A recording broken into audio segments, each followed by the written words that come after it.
Classifications of leukemia.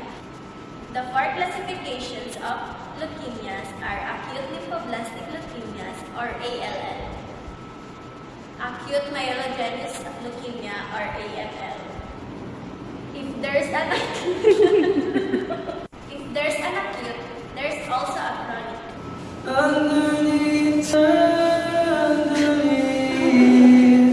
chronic. Di pa. So let's start. What is acute lymphoblastic?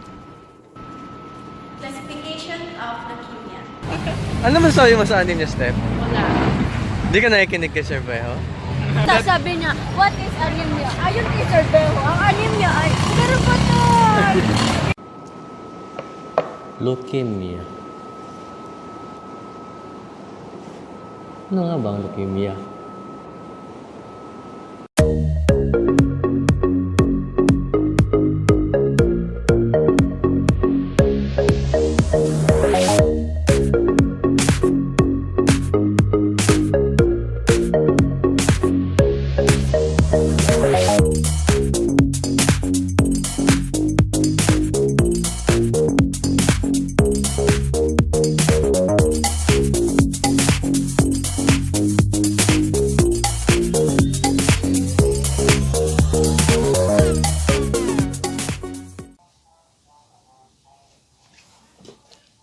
Hello everyone! Today, we will tackle about leukemia. Kung anong pinagmulan nito, definition of leukemia, tsaka pati na rin yung mga classification ng leukemia. First of all, ano nga ba ang leukemia? Leukemia is a cancer of the blood or bone marrow, which is the bone marrow produce increased number of immature or abnormal leukocytes, specifically plus cells. Ang nangyayari kasi kapag ang bone marrow ay nagpo-produce ng maraming immature cell o nagpo-produce ng excess plus cell, ay ang tendency is there will be a leakage will occur in bone marrow. What does it mean? Ano nga magulugan pagka nagkaroon ng leakage? Parang pag dumadami yung blood cell, nagkakaroon ng leakage. Paano ba nangyayari ito? Kapag napuno na ng blood cell, ng bone marrow, syempre, saan ba yun mapupunta? Di lalabas yun sa bone marrow. Mapupunta yun sa body natin. Ngayon, ano gagawin ito sa body natin? Kakasik ng lagim. Ano klaseng lagim? Yung mga nutrients na supposed to be dapat ay para sa mga mature cell like RBC, leukocytes, kinukuha niya. So, ang tendency, hindi na napapakinabangan ng mga mature cells. Like, di na makapag-deliver ng oxygen, di na magkaroon ng panglaban sa sakit. Kaya, ang tendency, ihina at ihina ang katawan natin. Kaya maraming nagkakaroon ng complication pagka nagkaroon ka ng leukemia. Now, let's talk about the four classification of leukemia. Umpisa muna tayo sa acute. Ano nga ba yung mga classification ng mga acute leukemia? Classification of leukemia. There are four classifications of leukemia. What are those? The four classification of leukemia are acute lymphoblastic leukemia or ALL, acute myelogenous leukemia or AML. If there's an acute, there's also a chronic lymphocytic leukemia and chronic myelogenous leukemia. So let's start. What is acute lymphoblastic leukemia? It is defined as an unregulated proliferation of the lymphoid stem cell. It can be classified morphologically by using CD markers and cell lineage. There are classification of ALL. It can be classified as T cell or B cell. So if you have an ALL, you will be experiencing fever, joint or bone pain, bleeding, and splenomegaly. The laboratory findings of ALL are neutropenia, anemia, thrombocytopenia, variable WBC count, and hypercellular marrow, with bone marrow blast greater than or equal 20%. according to World Health Organization, and also if you see greater than or equal 30% blast, it is an ALL according to FAB or French American British. If you perform staining using Sudan block B and myeloperoxidase, resulting to negative lymphoblast and positive in periodic acid, shift stains to the name lymphoblast itself, it is significantly an acute lymphoblastic anemia. Now, let's go to the classification according to FAB. According to FAB, ALL class as FAB L1, FAB L2, and FAB L3. FAB L1. FAB L1 is the most common childhood leukemia, 2 to 10 years peak, and it may also found in young adults.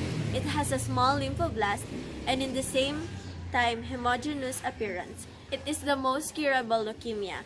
Most T cells, ALL, are FAB L1. In the other hand, we have FAB L2. It is the most common in adults, have a large lymphoblast but not consistent its heterogeneous appearance. FAB L3. It is a leukemia phase of Burkitt lymphoma. What does it mean? If it is a leukemia, it classifies as FAB L3, and if lymphoma, it is called Burkitt's lymphoma, seen in both adults and children. Lymphoblasts are large and uniform with persistent nuclei cytoplasm, stain deeply basophilic and may show vacuoles. Has poor progenitor cells. All FAB L3 are B-cell lineage. We have also an immunophenotyping. We all know that it is an acute lymphoblastic anemia. How can we know if it is B-cell or T-cell? If it is a B-cell, it is positive in CD19, CD34, and TDP or terminal deoxynucleotide transferase, and it is negative for CD10. The Kala-G for early pre-B cells, ALL is positive in CD10, CD14, CD34, and TDP. It is also the most common subtype for pre-B cells. ALL is positive in CD19, CD20, TDT, and the most common subtype. And the B cells, ALL is positive in CD19, CD20, and negative TDT. And this is the most mature B cell and least common subtype. Now, let's go on T cells. T cells is positive in CD2, CD3, CD5, and CD7. Immature T cells are TDT positive, while immature T cells can have both or neither positive nor negative in CD4 and CD8. Mature cells can have one or the other but not both. And the ALL occurs most often in mixed mediastinal mass is a common finding. Genetic translocations. These are helpful in diagnosis, and the most common ones include FAB L3, Burkitt lymphoma. In the other hand, it has a positive 8 to 14 with the rearrangement, the MYC oncogene, pre-B cells.